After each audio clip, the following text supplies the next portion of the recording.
तेरा द्यारा माँ तेरा अंत गुरु लघुआन, दोहा को परिभाषिए कहते कवि मसान। दशरथ मसानिया को लोग चालीसा गुरु के नाम से जानते हैं। मसानिया एक शिक्षक हैं और मध्य प्रदेश के आगर मालवा जिले के बड़ौद ब्लॉक में पढ़ाते हैं। हालांकि उनका पढ़ाने का तरीका दूसरे शिक्षकों से अलग है। वह खुद की लिखी चालीसाओं के जरिए बच्चों को हर पाठ की तैयारी कराते हैं। बेहतर लय के साथ मसानिया के पढ़ाने के इस तरीके से छात्रों के लिए पाठों को याद करना आसान हो जाता है। चालीसा भक्ति से जुड़े भजन हैं जो आमतौर पर 40 छंदों से बने होते हैं। चालीसा शब्द हिंदी के 40 शब्द से लिया गया है। चालीसा का सबसे प्रसिद्ध उदाहरण हनुमान चालीसा है।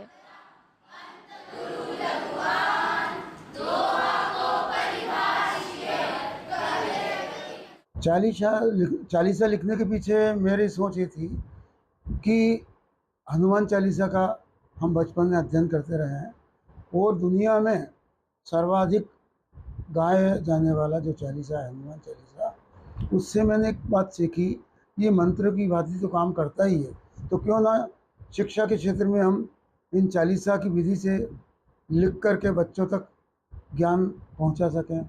इस विधा में मैं बहुत सफल रहा। सबसे पहले मैंने जब अंग्रेजी चालीसा लिखा तो कई अखबारों ने, कई पत्र पत्रिकाओं ने मुझे बहुत प्रोत्साहित किया।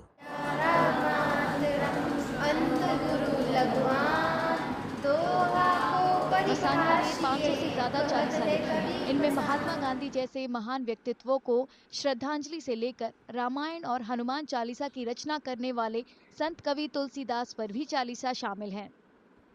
कभी हाथों से इशारे करते हुए तो कभी गाकर पढ़ाने के अपने खास तरीके के बारे में चालीसा गुरु का कहना है कि बच्चों को भी इसमें काफी मजा आता है और वे जल्दी सीख रहे हैं।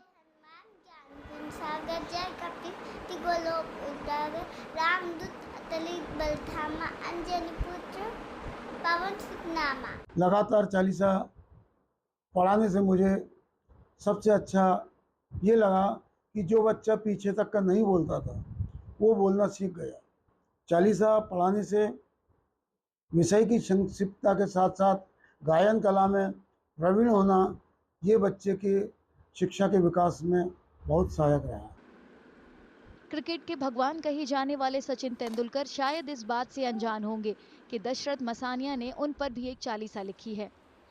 अपने इस अनूठे काम के लिए मसानिया को कई पुरस्कार भी मिले हैं। उनकी कोशिश अब उन विषयों पर चालीसा लिखने की है जिनकी ओर उन्होंने अब तक रुख नहीं किया है। शरदवाणी माघा शुक्ला दशमी सा